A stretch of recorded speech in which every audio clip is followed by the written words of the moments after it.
Jodie Emery with me. When we come back, we're counting on hearing from Marc Emery from Yazoo, Mississippi, his first live broadcast interview since the extradition from Canada to the United States. Stay with us. Emails to Roy at RoyGreenshow.com. Follow me on Twitter at The Roy Green Show. We are waiting to hear from Marc Emery from the U.S. prison in Yazoo, Mississippi. We haven't got the call yet, but as soon as we do hear from Marc, we will be speaking with him. And Jodie Emery, his wife, is on the line with me. Don't know what the problem is. I guess inside a prison, Jodie, you never know what's going to happen and whether or not things will flow according to the schedule that they'd promised. That's true. It is a medium security facility. There are lockdowns. People have been murdered in there while Marc's been there.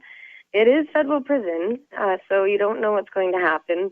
And sometimes I get really worried when I don't hear from him. Just it could be anything, so you never know. We do have Marc on the line, Jodie, so I'll put you back on hold, okay? All right. Okay. We'll go back to Jodie Emery shortly, but Marc Emery joins us from a prison in Yazoo, Mississippi.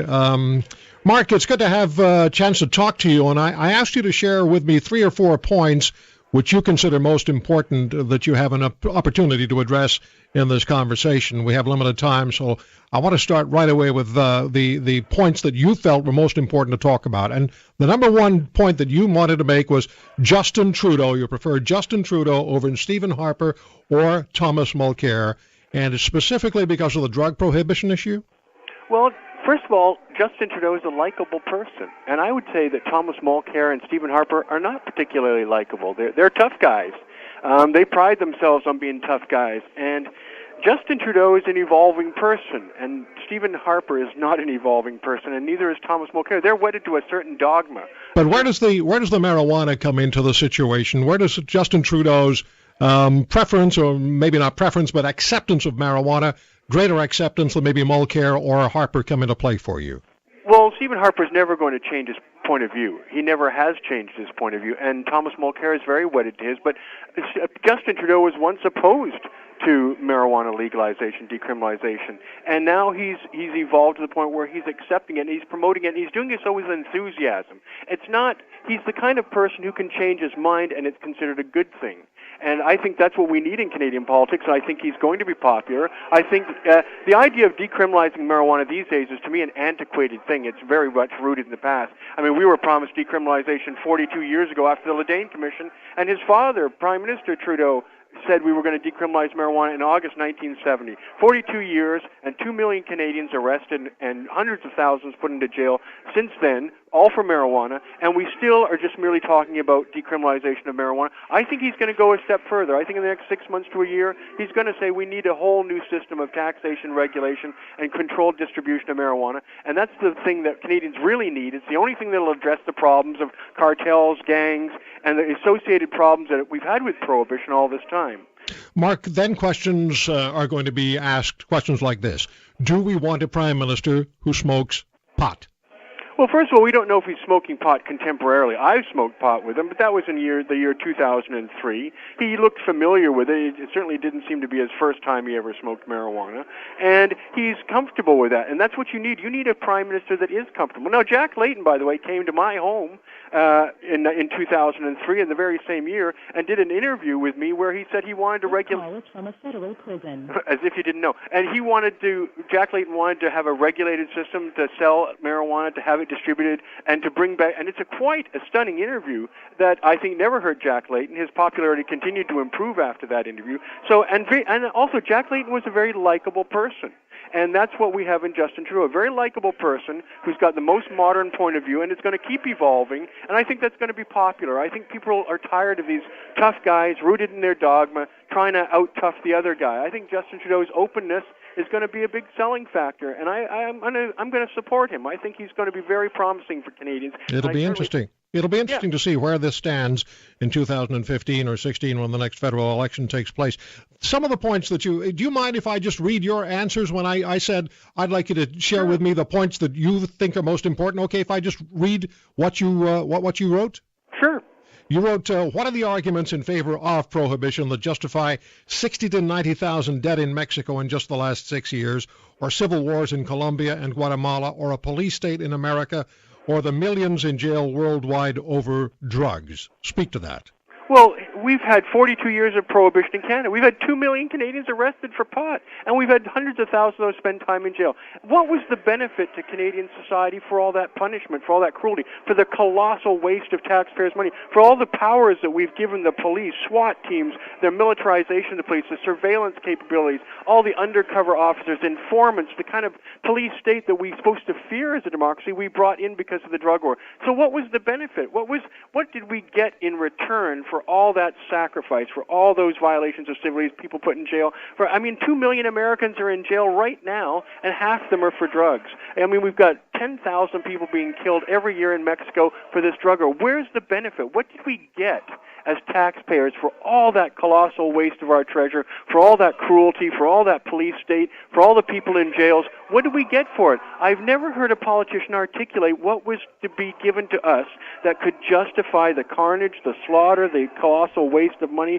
the prison industrial state. Nothing. The police powers that have been given out over the last, and the incredible budgets that every municipality in Canada and the United States has to prop up a fabulously large police service, a lot of which goes to drug detection. What did we get for it? Nothing. There are senior police officials who agree with you.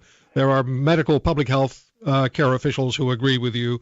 There are politicians who, in fact, agree with you. I want to make sure that I get the points on, because we're fighting the clock here. You have limited time.